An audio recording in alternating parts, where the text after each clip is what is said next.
I am now going to be taking the final 60 question quiz of all the chapters. I finished the book, this entire book. I didn't actually get to read the actual other book of questions, but I'll probably go through it and summarize that if there's ever like a break time at work or during clinicals or when I have some free time. It'll be good just to kind of summarize. But I have some notes that I've taken, and so I've just been studying the last couple of days, probably roughly about 3 to 4 hours each day. And now, tomorrow I start clinical, so I'm going to take the final exam. You get 2 tries, 90 minutes. It's due by July 6, 2026. So I'm going to get this started. I'm going to go run every question, go through every question, read them out loud, like I did in the other one, just so that I have this on tape or on video and kind of what my ideas are. So hopefully I'm going to pass. 60 questions means I can't get no more than, I think, 18 questions wrong. So that's a significant. My last test that I took was 50 questions over chapter 8, 7, 8, 9, and 10, and I only got 4 wrong. So I don't know, it could be easier. The 60 questions could be easier, so I'm going to go through this and read the questions. I think I do good.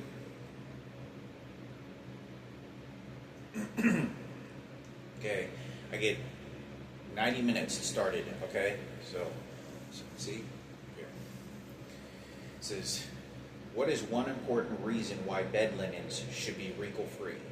Well, that's because it causes shears of the skin. So here are the choices: to help keep the skin healthy and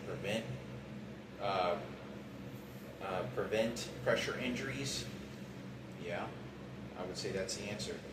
To keep nursing assistants from having to change the sheets too often? No. To keep sheets looking new? No. To reduce the amount of dirt on sheets? No.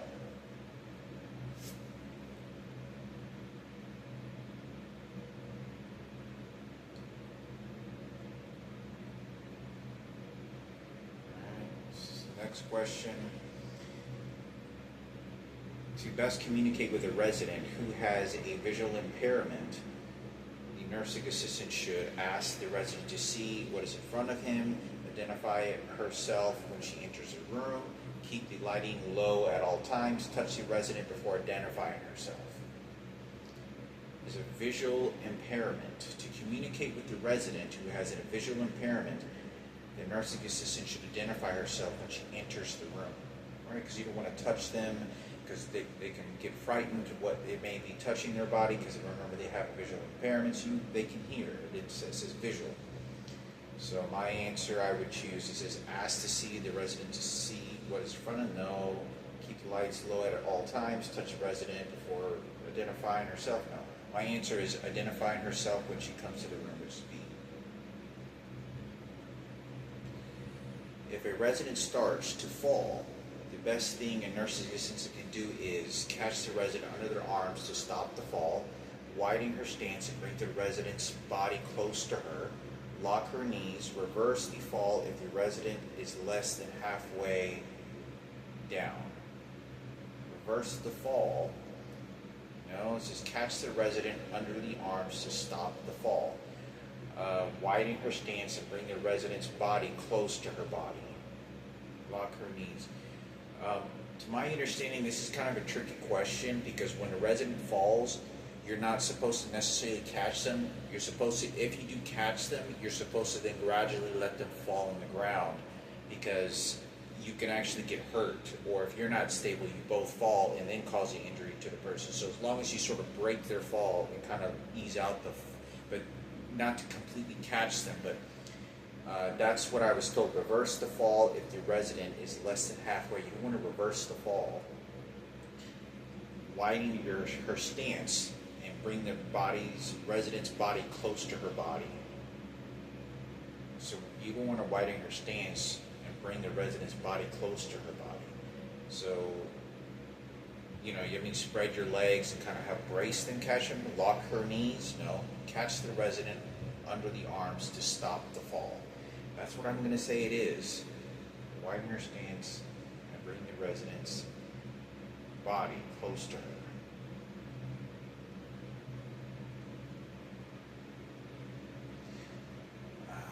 I don't know why they had that question. That's a very tricky question. Widen her stance and bring the resident's body close to her.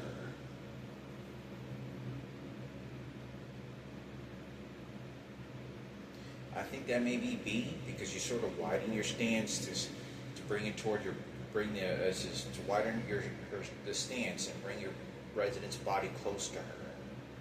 It's close to your body, but to my understanding, you're supposed to sort of catch them and then gradually let them fall. So, I don't know. Catch the resident under the arms to stop the fall. I'm going to say widen your stance and bring the resident's body close to her. Widen your stance and bring it. I mean, that's.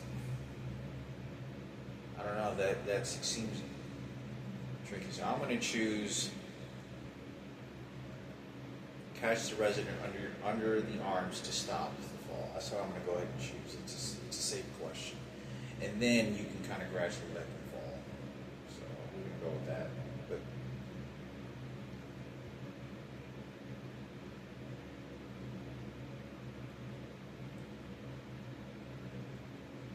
which of the following is a term for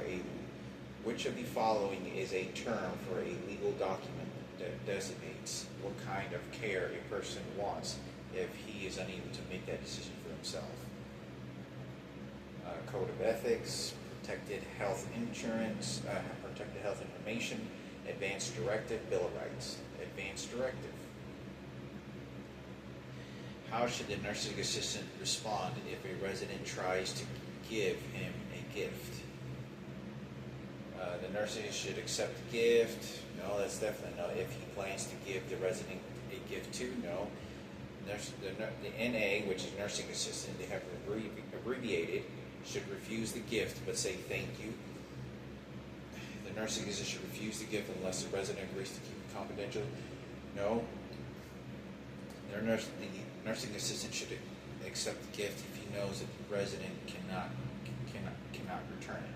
No, you're supposed to say thank you, but you can't accept any gifts because then it becomes personal.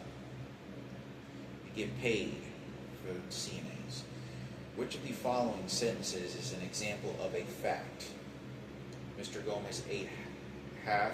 So this question is very much like objective to subjective. Objective is something that you can smell, touch, taste, see. Subjective is something like, oh, guess what? Who said this? And it's kind of like he said, who said, he said, she said, kind of gossip type of conversation. So if someone said, oh, guess what? There's a dog over there, so-called dog or something. It's just kind of like a rumor kind of thing. But okay, so the question is, which of the following sentences is an example of a fact? Mr. Gomez ate half of his scrambled eggs. Mr. Gomez was not hungry. Mr. Gomez does not like meals offered at our facility. Mr. Gomez is too sick to eat. That's definitely not it. You can't make a diagnosis being a CNA. Mr. Gomez was not hungry. This is Mr. Gomez does not like the meals offered at our facility. Mr. Gomez ate half of his scrambled eggs. This is kind of tough. I mean, as a fact, does not like the meals offered at our facility. That's more like an opinion. Mr. Gomez ate half of his scrambled eggs is what I'm going to say, because that is a physical object that you see. If you say Mr. Gomez was not hungry, well, maybe he couldn't eat though, but that's a fact, that's an objective. You know that whatever happened to that food, whether it was thrown away or disappeared, ate half of his scrambled eggs.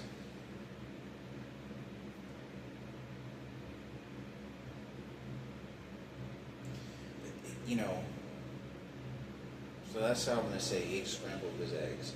I was thinking it could be Mr. Gomez did not like his meals offered at the facility. That means that he had a conversation with him.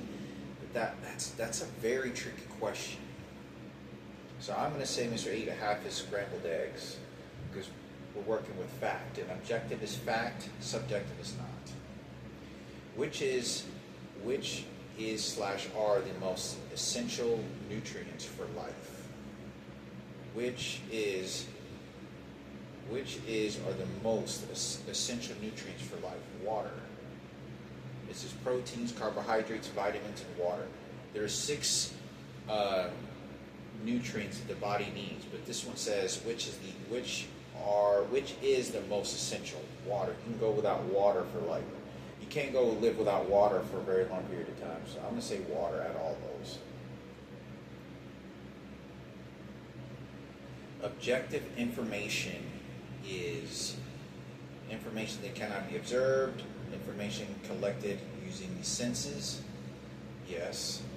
Information that the resident reported to the NA. No, because the resident can be, not in their mind. Information that is not that is untrue. So it's collected using the senses, like I said, sight, eyes, nose, and mouth, touch.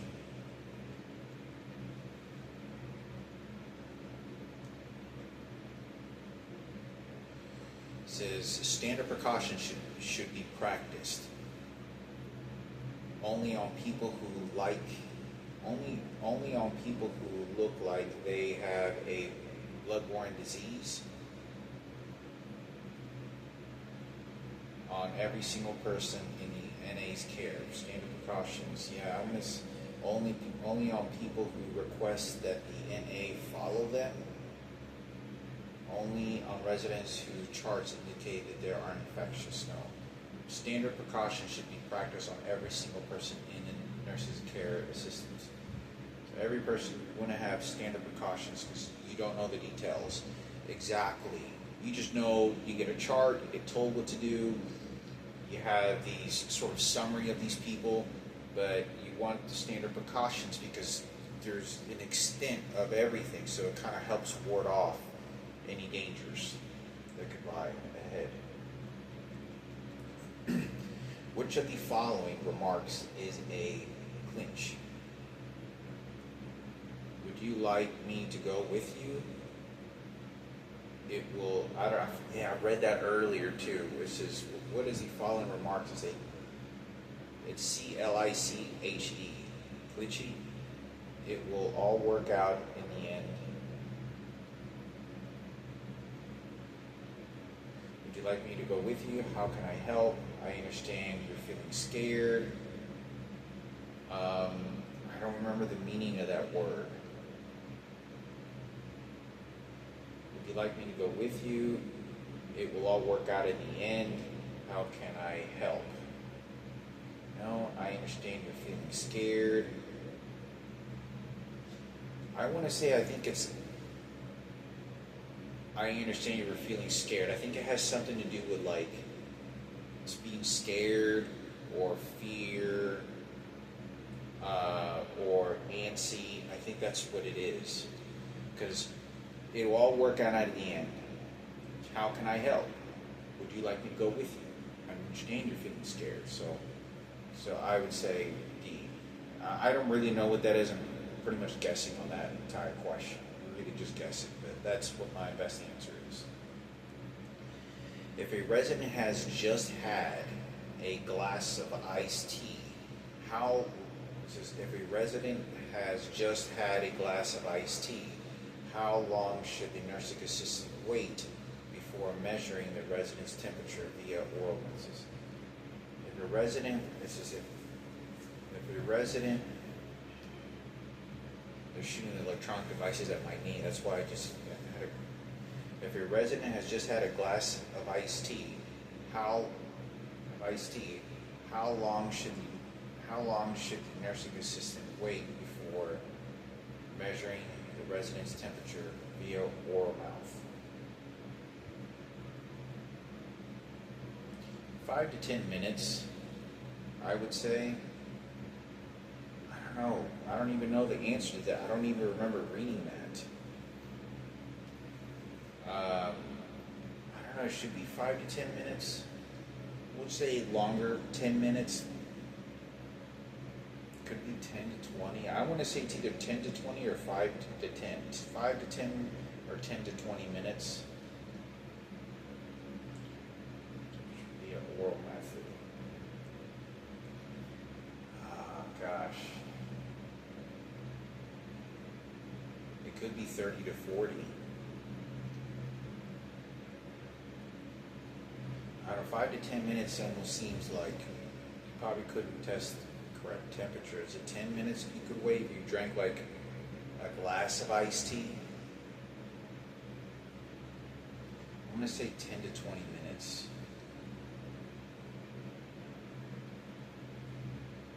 I don't know the answer to that at all, so I'm pretty sure I already got at least 2 or 3 wrong. How often should a stomy bag be emptied? Every 2 days, 3 times per day, whenever the stool is eliminated. So whenever the stool is eliminated. So that means every time you go to the restroom, you have to empty it out. How often should the stomy, which is a stomy, is a hole that's been made into the body for go to the bathroom. This is going to be close. I don't know. I don't think I'm going to do so good on this test so far. This is a blank is a permanent and painful shortening of a muscle or tendon. Contracture. This is abrasion, contracture, pressure injury, fracture. Contracture. I do remember reading that. Painful shortening of a muscle or tendon. It's contracture. I feel like I know that's the answer, but I feel lucky I got that. This is how should a fractured pan be positioned? With a handle toward the head of the bed. This is with the handle toward the foot of the bed. With the handle facing the side, no. With the nursing assistant standing on. With the handle facing the window, no. So it's either going to be, so when you put the pan, you want the handle to be facing toward the foot of the bed because that's where you're going to be grabbing from because it's hard to get underneath the back of the person. So. In order to communicate with a resident who has a hearing impairment, the nursing assistant should. In order to communicate with a resident who has a hearing impairment, the nursing assistant should face the resident directly when speaking, stand behind the resident when speaking, shout and mouth words in an exaggerated way so that the resident understands, use a high-pitched tone of voice. In order to communicate with the resident who has a hearing impairment, the nurse should face the resident directly when speaking. Stand behind the resident, no. Shout out both words in an exaggerated way, no. Use high-pitched tone, no. Stand in front of them when you're speaking. Joking with a resident's roommate about resident's inconsistencies. What type of abuse? That is a joking about it. It's not a physical abuse, not sexual abuse. Involuntary seclusion? No, it's psychological abuse.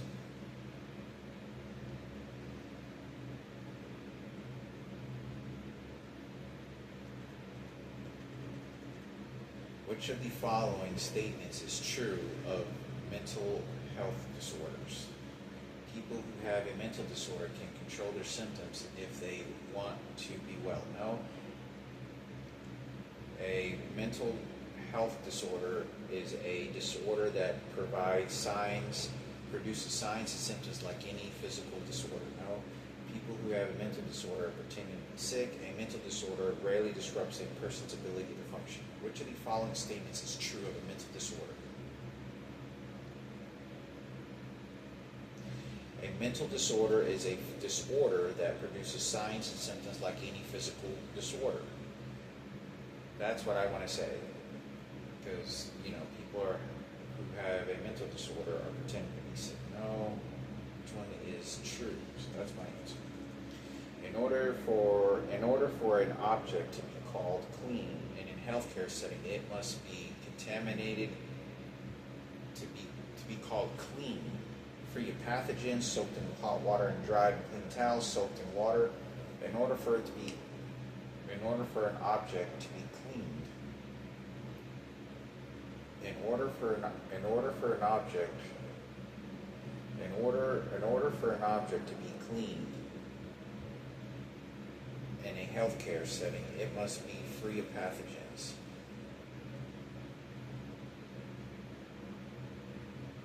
Contaminated with pathogens, to be called clean, free of pathogens.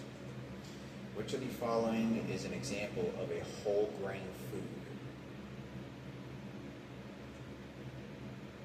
Raw vegetables, hard-boiled egg, white rice, or whole wheat bread?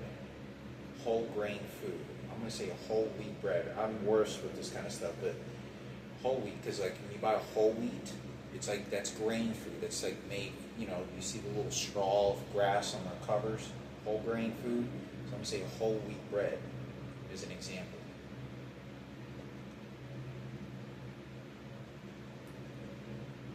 Which of the following is an example of a plant-based protein?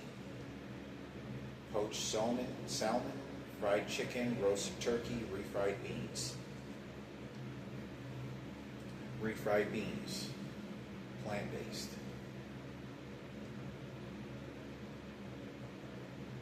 Which of the following is true of transmission-based precautions? Nursing assistants do not need to practice standard precautions. Nursing assistants do not need to practice standard precautions if they are practicing transmission-based precautions. Nursing assistants do not need to practice standard if they are practicing transmission. No. Which of the following is true of transmission-based precautions? They are practicing in addition to practiced in addition to standard precautions. They are exactly the same as no standard precautions. They are no longer used. No, they are practiced in addition to standard precautions. That's the answer. And an example of a physical restraint is a wheelchair at the head of the bed, a bed with blankets folded down to the foot of the bed, raised side rails on the bed, or a bedside commode placed beside the bed. Bedside commode is like the toilet, you have like a little hat thing you put in the toilet to use the restroom. Okay, so I'm going to say raised side rails on a bed. I remember reading that. That's the answer.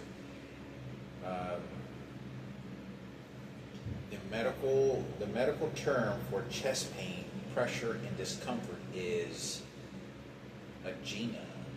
This is A-N-G-I, angina.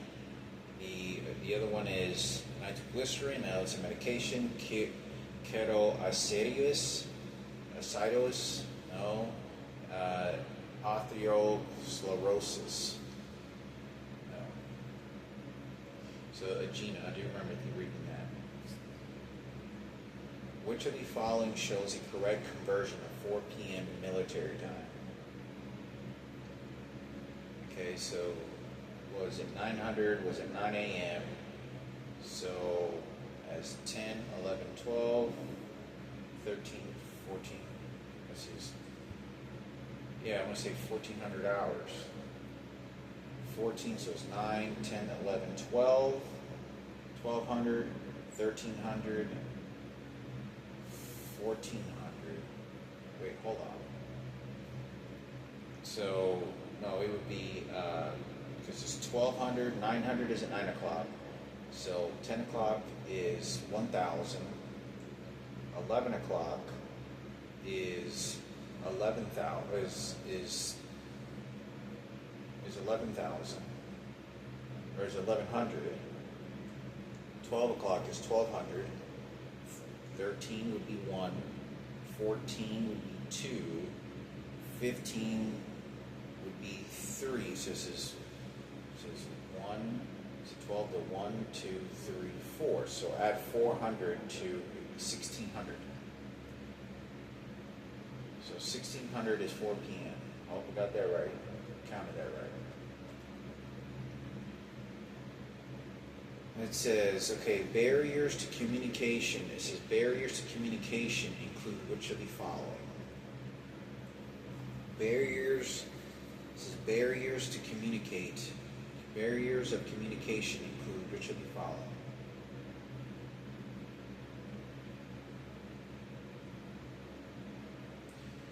Nursing assistant uses medical technology with the resident. Nursing assistant asks the resident to repeat a sentence. Nursing assistant speaks the same language as the resident. No, it's a barrier. Barriers to communicating. So something that prevents a barrier that causes the communication. Something that causes trouble with communicating. Nursing assistant speaks clearly using a professional tone of voice. No, that's not a barrier. I said that nursing assistant uses medical technology with your resident. So you don't want to use medical technology with the resident, terminology with the resident, because they're not going to understand. They don't work there, so that's a barrier. Ask the resident to repeat a sentence. No, it's not. That's just wanting to communicate. It's not a barrier. Speaks the same language. That's an alliance. Speaks clearly using a professional tone of voice. That's not a barrier. Okay, so which of the following topics is required by OBRA to be covered during nursing assistant training?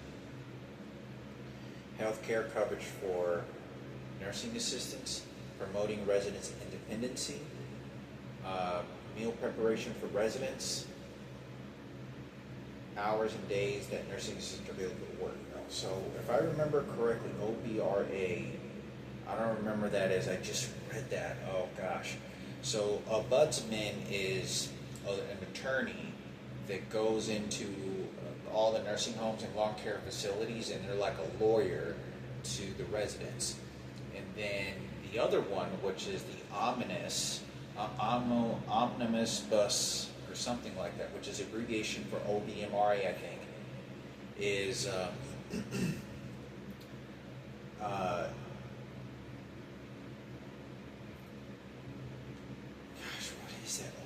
I thought that was like where the government stated in laws where nursing assistants have standards that they have to go by. It's very specific standards. And those standards are immediately required because there was so much bad shit that was going on. The government had to set in laws to make sure people could be taken care of because everybody just did what they wanted. So which of the following topics is required by OBRA to be covered during nursing assistant training? I didn't see anything about health care coverage. It required by OBRA to be covered.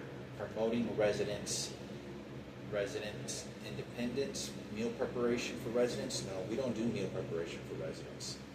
Like actual food, hours and days the nursing assistants are available to work. So I'm going to say promoting residents' independence. That's what we're supposed to do. We want to encourage them to be more independent of themselves. Because it gets get up, exercise. So that's my answer. Could be wrong, but that's what I'm going to say. It's going to be a close call. I don't know if I'm going to pass. Which of the following terms means harming a person physically, mentally, or emotionally by failing to provide needed care? Means harming a person physically, mentally, or emotionally.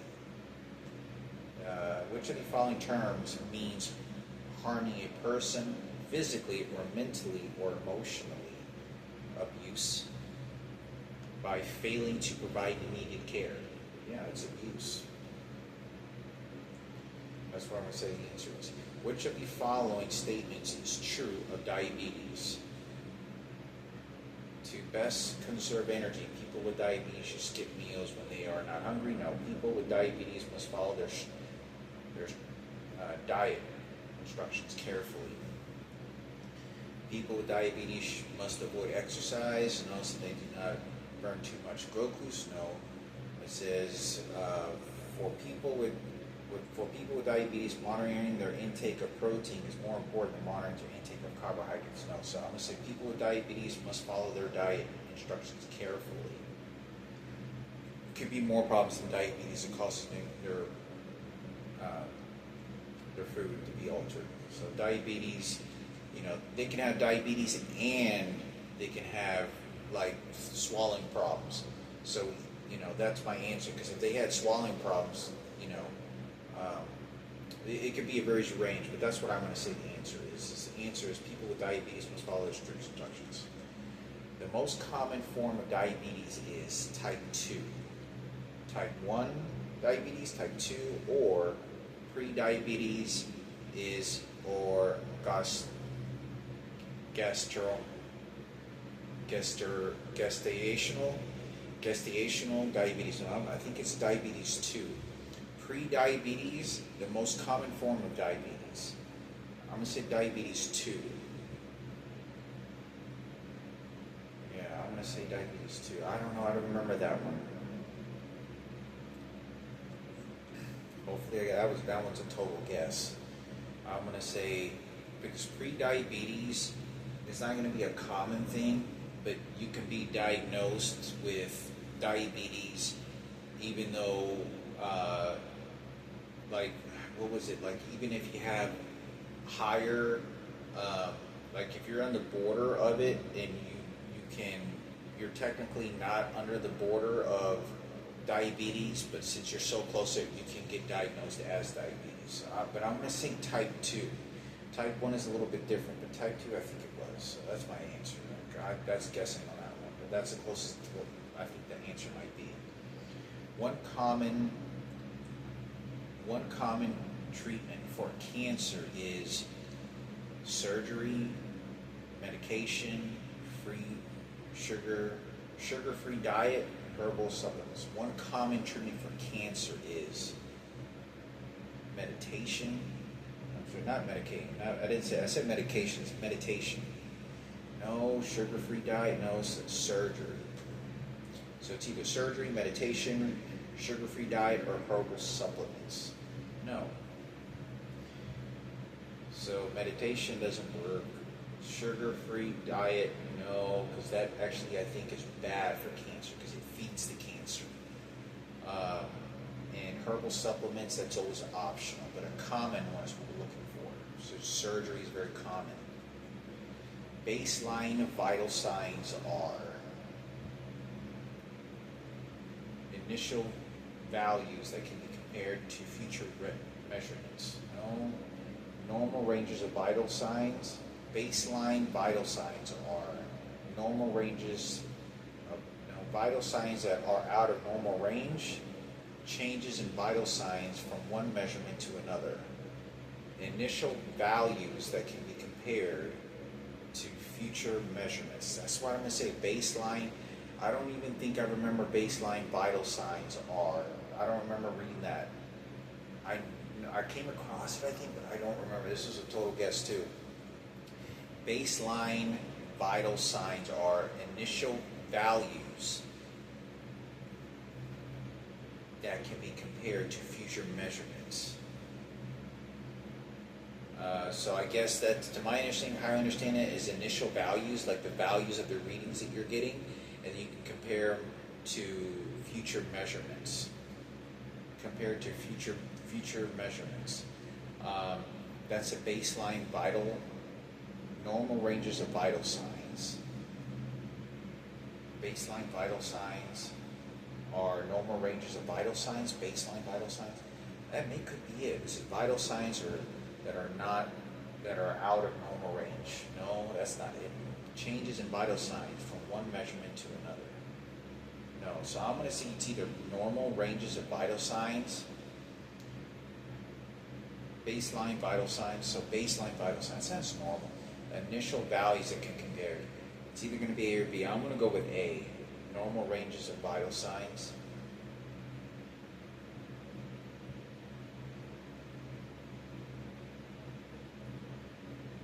This is normal ranges for vital signs. As a total guess, initial values that can be compared to future. So I'm going to say normal ranges of vital signs. Total guess there. It's going to be a close call. I think I'm going to get like a C.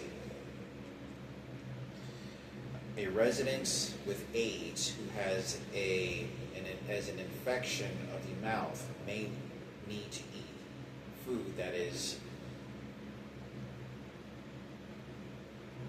soft, that has an infection of the mouth. Dry, hot, soft, spicy. So I'm going to say soft.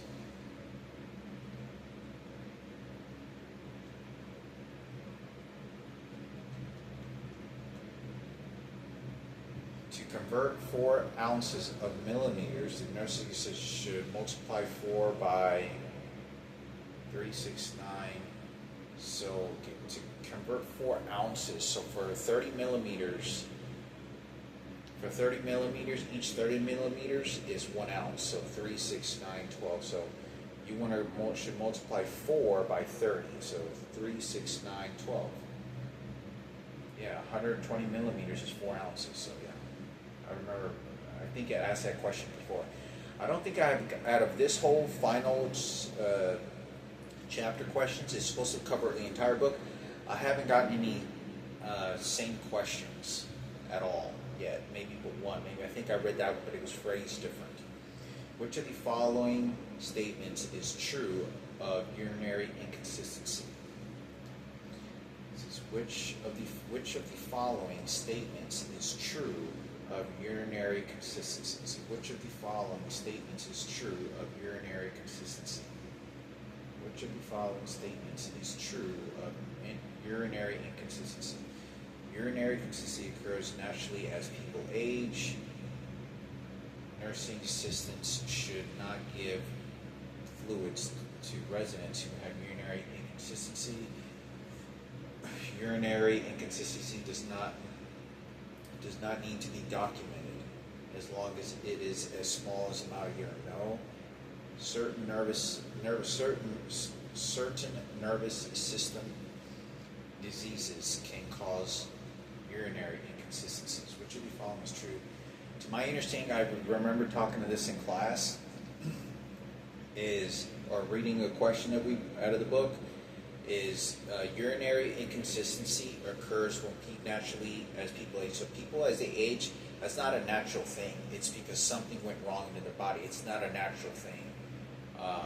That's what I remember. So certain nervous system diseases can cause urinary inconsistency. So I know that it's going to be, nursing assistants should not give fluids to residents who have urinary inconsistency. No, because you'll die without water. Urinary inconsistency does not need to be documented. No, as long as it is a small amount of urine. No, because you have to document everything. So certain nervous systems, looking for my answers, certain nervous systems diseases can cause urinary inconsistency. It didn't ever talk about nervous system that I could remember that says it can cause urinary inconsistency problems. Which of the following is true for urinating? So that's my answer. Okay, so after an amputation, a resident may experience phantom sensation. Phantom sensation is not real. The feeling that the amputated body is still there, an artificial body part, the removal of a body part. The feeling that the amputated body part is still there. It says, after an amputation, a resident may experience phantom sensation.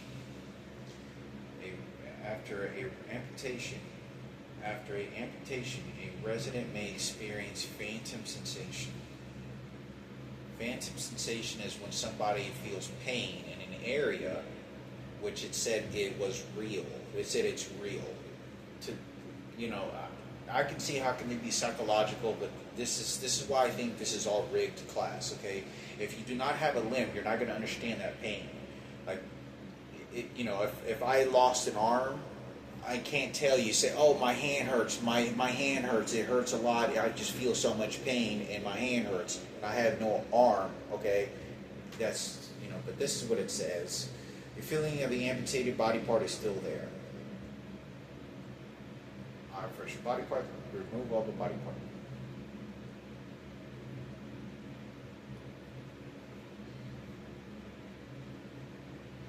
Okay, it says, when should bed sheets be changed? Daily. When they are soiled, damp, twice a week, every other day, daily. Which of the following is a type of advance directive? Durable power of attorney for health care? Which of the following is a type of advance directive? Durable power of attorney for health care?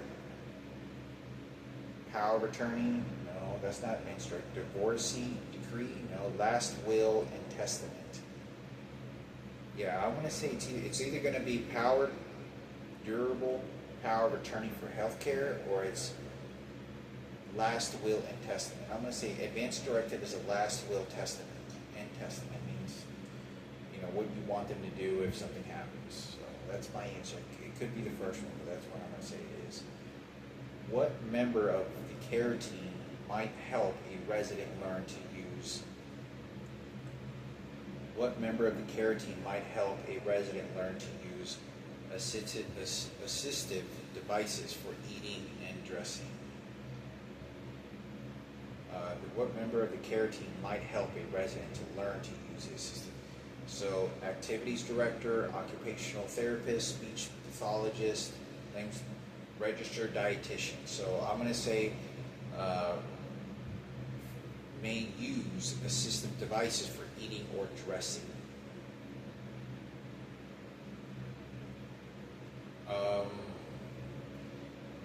Occupational therapist. I know, when it says use assistive devices for eating or dressing. For eating, I would have said registered dietitian. But they don't use with the mechanics of that. Activities director, no. Speech, occupational therapist. So occupational therapist is what I want to say.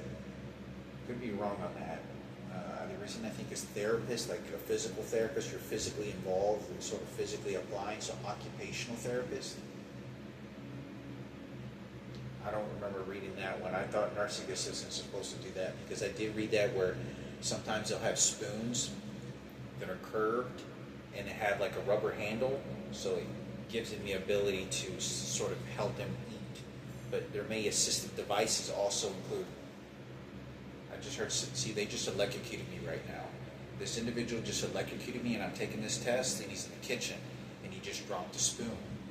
And I just felt it shoot into my chest. So he's telling me to go DJ, and he's telling me that's what you're going to be eating, and that's how I'm going to help you eat. Do you see how they poison me as I'm trying to get an education?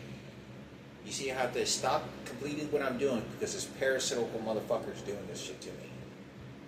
And this is how they train me, and I can't do anything about it. So I'm going to say occupational therapist. When encountering a fire, a nursing assistant should first put the fire out, lead it through the closest. Put the fire out.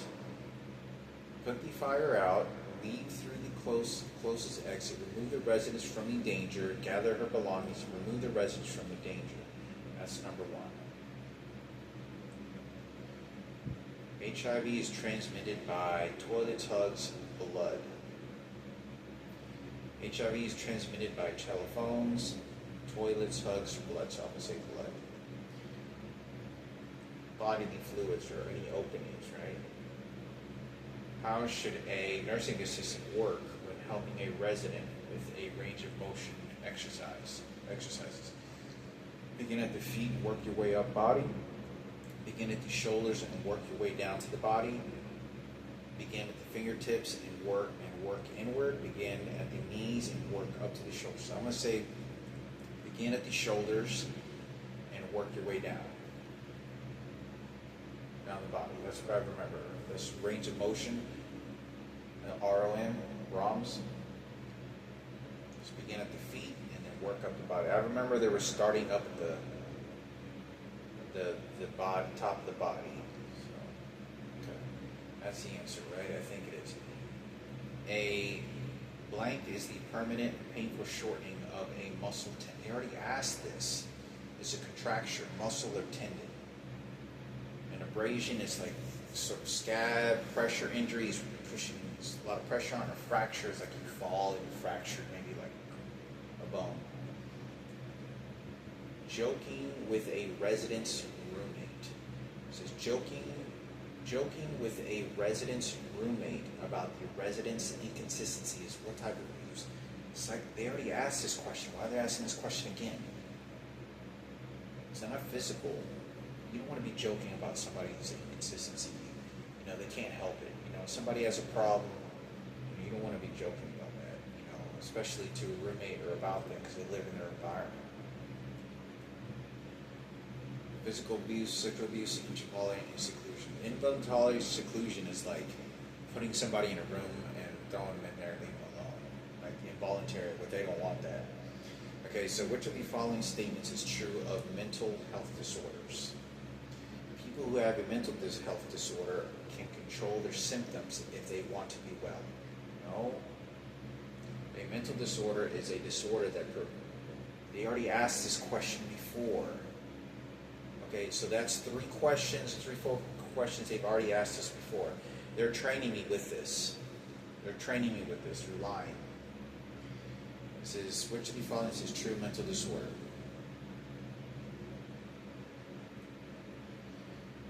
A mental disorder is a disorder that produces signs and symptoms like a physical disorder. It does. So people who have a mental disorder are pretending to be sick. A mental disorder is rarely disrupts a person's ability to function. No, that's not true. Okay, so that's already 3 questions. It's repeated. 3 or 4. It says an appropriate resource for a nursing assistant to turn to if he is experiencing stress is his resident, his supervisor, his family, his resident's family, his resident's friends, his supervisor. If a appropriate resource for a NA to turn to if he has experienced stress is his resident. No, you want to go to the resident, his family, his supervisor. So you want to go to your supervisor if you're going to be going through a lot of stress, you know, because some of them do become combative. I'm very familiar with this. I'm on question 45 and I got like 40 minutes left, so I should finish 15 more questions just fine. So this is interesting, and I wanted to talk about this earlier. My father, when I was a kid, he was very stubborn when I tried to take care of him. And I would walk into his room, and for years this was like this. And he got tired of going to the bathroom, which was literally just right around the corner, like 15 feet away, 10 feet away. And so he put a bucket in his room on the floor, and he would pee in it. And he would let it fill up, and it would be sitting there for like a week. Like, I noticed when he put that there, I would always check on him. And he put that there, and it literally flowed up like several liters. And I noticed that he wasn't throwing it, and it didn't bother him to be in his own mess. So what I started doing is I started going in there without telling him to clean up after him, and that's what I would always do. I would clean after him. So I'd get the bucket and I'd throw it out, and he would get pissed off. After a while, he started to get pissed off naturally, and I knew it was because of his, mental situation that he was in. He was, his age, the suicide attempt, that, and so on, everything that went on. So one of the things that I started to do is I started to use like I used to get like Fabuloso, and I used to get like Pine Sol. I used to use Pine Sol a lot as well. Fabuloso wasn't back in the day when I was younger. I used to get Pine Sol and or Mr. Clean detergent. Like I used always Pine Sol, which always had a strong fragrance. And so to give my dad a healthy environment odor was I'd sneak into his room real quick, and I would pour into the bucket so it would disinfect the urine in case he spilled it, because it happened a couple of times where he knocked the bucket over and piss. It was gross as shit. And so I would do that because he would get so pissed that I would clean up after him, and he just liked being in his own mess. So I would pour that because it not only it neutralized the smell in the room, but it also disinfected the urine. So if it spilled, you would cause less of a contaminated environment. And I was like 9, 10 years old doing this. I was about 11 to 12 years old. I was doing this before before and a little bit after my dad's suicide. Anyway, so that's my answers. You want to go to supervisor, you get stressed because I didn't have a supervisor. It's one of the things I used to do with my dad all the time. People don't even know about that. I used to sneak in his room and make sure that it would be try to clean up, and I clean up the newspapers he would throw underneath there. And I would do this because he'd get really agitated. He'd get very comfortable in his environment, and then he would not want anybody to start touching his shit. You know, he began to be that way. It became sort of a little bit territorial. In order for an object to be called clean in a healthcare, they already asked this question. Why is this contaminated with pathogens? No. In order to be called clean, it must be contaminated with pathogens? No. Free of pathogens, washed in hot water, then dried with a clean towel, soaked in water. To be called clean is free of pathogens. That's what I want to say. To be called clean, hot water, then dried with a towel. This is one of the things that bothered me about this. When we did the stool cleaning of these buckets, you just rinse it out with water, then dry it. That is not enough. You have to put antibacterial because it's nasty. That shit's going to get really infected, very contaminated, and it spreads.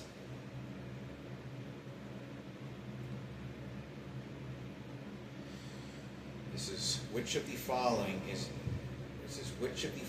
is an example of a whole grain food? It already asked this question again. So hard-boiled egg, white rice, B, C, D. Oh, you know what? Whole grain food is it's whole wheat bread because it says white rice, B, C, D, white rice, B, C, and D, so letter A is all the answers. Hard-boiled egg, no, that's a dairy. No, that's not a dairy, that's, what is it? I gotta remember that is. It's not a whole grain, so it's not raw strawberries. Whole wheat bread. They already asked that. That's 4 questions they already asked. 4 to 5 questions on repeat. The serious condition that occurs when a person does not have enough fluid in their body is called. Serious condition that occurs when a person does not have enough fluid in their body is called dehydration, edema, aspiration. No. The aspiration, that's something with breathing, I think I remember earlier. Edema, that's like, that's something with fluid, but I can't remember what edema is. I just read it earlier too. It's dehydration. A serious condition that occurs when a person does not have, you don't have enough fluid in your body, you can die of dehydration. Which of the following is an example of a plant-based protein? Refried beans. This is the same question. Why are you asking the same question again? Okay, so according to the USDA's My Plate, most fruit choices should be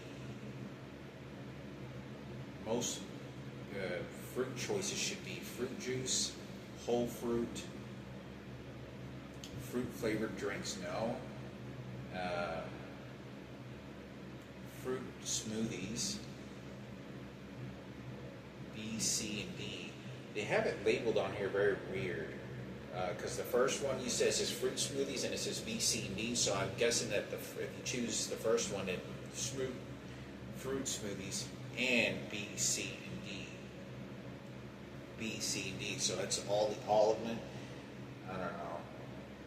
I'm going to say whole fruit. According to the USDA's My Plate, most fruit choices should be whole fruit, like the whole fruit in itself. You know, chopped strawberries or fruit juice.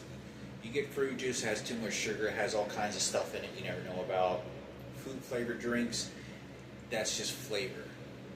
Fruit smoothies, that's very kind of, you can get a fruit smoothie, but whole fruit is like sort of the combo of the, remember this is government, this is not luxury. Government is standard, it's not luxury. Which of the following statements is true of helping to prevent aspiration during eating? The nursing assistant should help the resident into reclining position before eating, which sounds correct. It says B, C, and D as well. This is the next answer. The nursing assistant should offer big pieces of food. No. The nursing assistant should place food in a stronger side of the mouth. The nursing assistant should place food on the weaker side of the mouth. So I don't want to choose the first one because this is the first time I've come across this as B, C, and D. So you don't want to put large, big pieces of food in somebody's mouth because you can to prevent aspiration, which is choking, breathing problems. So I'm going to say place the food on a stronger side of the mouth. So you want to blanch until they chew it really well. Which of the following is a true helping? Which of the following is true of transmission-based precautions? Which of the following is true of transmission-based precautions? So transmission-based precautions, the way I understand that is, there's like 3 of them. It's like contact, airborne, like transmission-based precautions is, what is the transmission? How does one germ how does it travel? There's one through air, there's one through the blood, contact, and then so on. So, which of the following is true of transmission-based precautions? Do not need to practice standard precautions if they are practicing No, they are. So, transmission-based precautions is an advanced step than the standard precautions, right? So, if you're practicing standard precautions by staying a few feet away, and they say transmission-based precautions is to put gloves on, that's another step that you're taking, right? It's another precaution area. They are practiced in addition to standard. They are practiced in addition to standard precautions. They already asked this question. They are exactly the same question. They are no longer. It's asking repeated questions. I don't know. And for an example of a physical restraint is a bedside rail. They asked this question earlier. So I guess these points, for some reason, they're only valued at 1. I don't know, the questions all the way up to 41, they're all valued at 1, except for the first few of them. I'm on question 54. What does the abbreviation of LDLS stand for? That means activities of daily living. Activities that the person, so you see ADL, Mr. Isaiah, Ezekiel likes, eating fruit at 1 o'clock. That activities during the day, that's what he does, or whatever maybe. Not the best example, but okay. So, what kind of care helps residents restore and improve function after illness or injury? What kind of care helps a resident to restore or improve function after illness or injury? Rehabilitation. Adult services, adult day services, acute care, subacute care. Acute care is intense. Is a recovery, not to restore or improve. So I'm going to say that's the best. Rehabilitation. Acute care center is like, I forgot, I should have read this up earlier. Acute care center is like,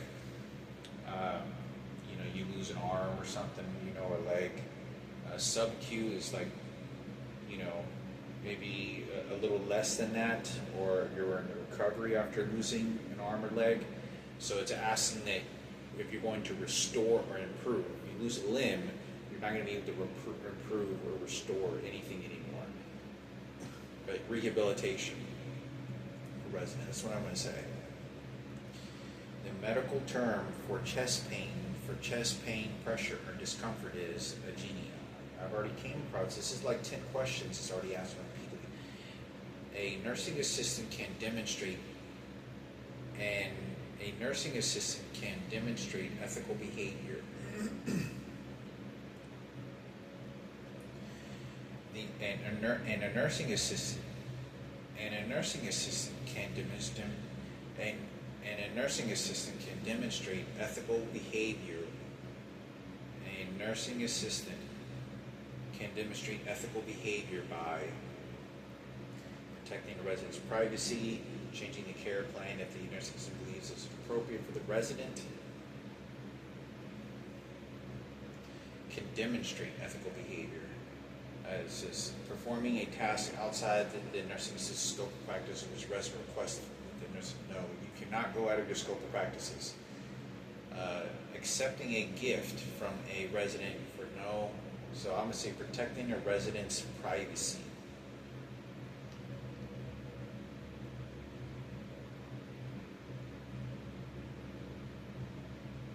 A nursing can demonstrate ethical behavior by, it means the person is the nursing assistant. Okay, so that's my answer. Protecting a resident's privacy. Which of the following shows a correct conversion for 4 p.m.? I already got, what is this?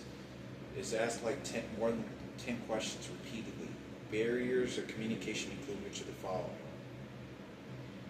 Nursing assistant speaks the same language as the resident. Asked to repeat the sentence, use the terminology with the resident. That's a barrier. Well, I already answered this. What are, you know, so because if I answered any of the ones beginning wrong, and that means I double got it wrong.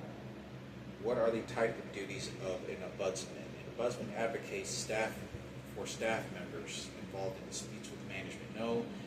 An ombudsman advocates for residents and helps settle disputes. Yeah, that's it. And an ombudsman teaches nursing assistant training classes. An ombudsman's organized activities. So I want to say that's 60 questions. So hopefully I got this right. I just click submit. I'm going to go ahead and click submit. See if I pass this. Oh, and I passed. I got an 87. I got a B. I almost got an A.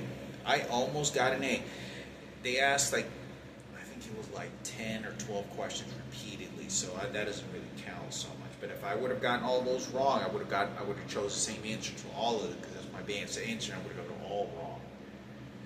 Let's see what we got wrong on here. Okay, so the questions I got wrong on here. If a resident starts to fall, the best thing a nursing assistant can do is catch the resident under their arms to stop the fall, widen her stance to bring the resident's body too close to her. So, you know what? I didn't read that question right. I didn't understand it. If the resident starts to fall, widen your stance and bring the resident's body close. That's why. In my mind, I'm thinking the resident is already falling. So, I should have, but I said it was either one of those answers, but okay, so if I ask a question, I should get it right the next time. Which of the following remarks is a clinching? It says, the answer is, it would all work out in the end. I think it's a catchphrase. Okay, so yeah, that's what it is. I think clinching means a catchphrase, which I remember reading that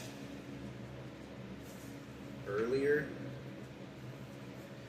And if I remember reading this, see what it says here. Phrases that are used over and over again and don't really mean anything. That's what it is. I knew I remember thinking, so all of them are statements of words. It will all work out in the end. That's a very sort of passive, kind of shenanigans kind of statement.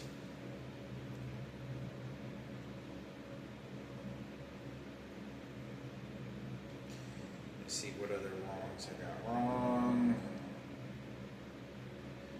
Okay, this is what I got wrong. It says, which of the following terms best mean, it says terms, means harming a person physically, mentally, and emotionally by failing to provide the care or neglect. Why did I get that right? It is abuse. It's neglect. You're failing to provide needed care, so I'm failing to do that. It's not my abuse, that's neglect, like you're not caring about it. I should have gotten that one right. Baseline vitals. I had to guess on this one. I put normal ranges of vital signs. The answer is initial values that can be compared to future measurements. Okay, so hopefully I get that right next time. So you want to baselines is initial values that you can compare to future measurements. So you get somebody's vitals, you know, you can baseline vitals is probably like averaging out the vitals. So that's why it would say initial values to be compared to future measurements.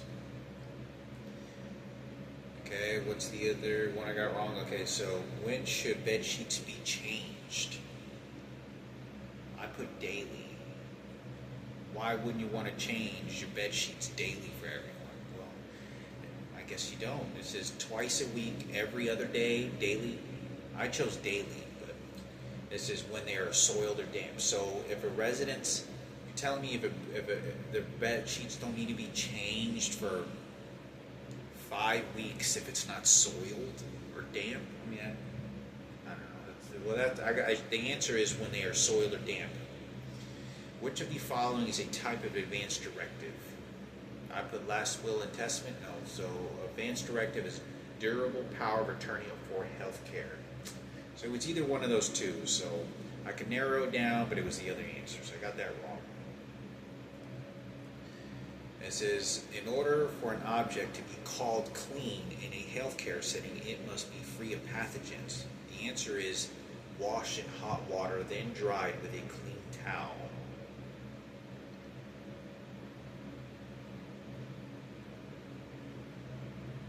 I guess to be called clean, that's what it says. You know what's so weird about this? I was asked this question before. In order for not to be called clean.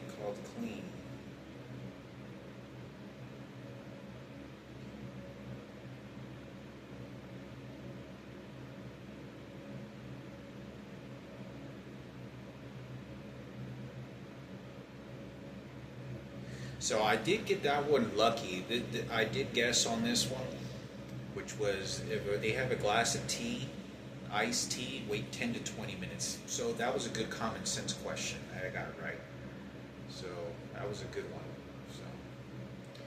So that's the only ones I got wrong.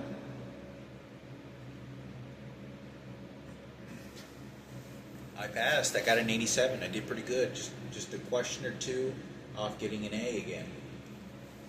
I wish I would have done better. And I feel like when I went over this test, because they asked several questions repeatedly,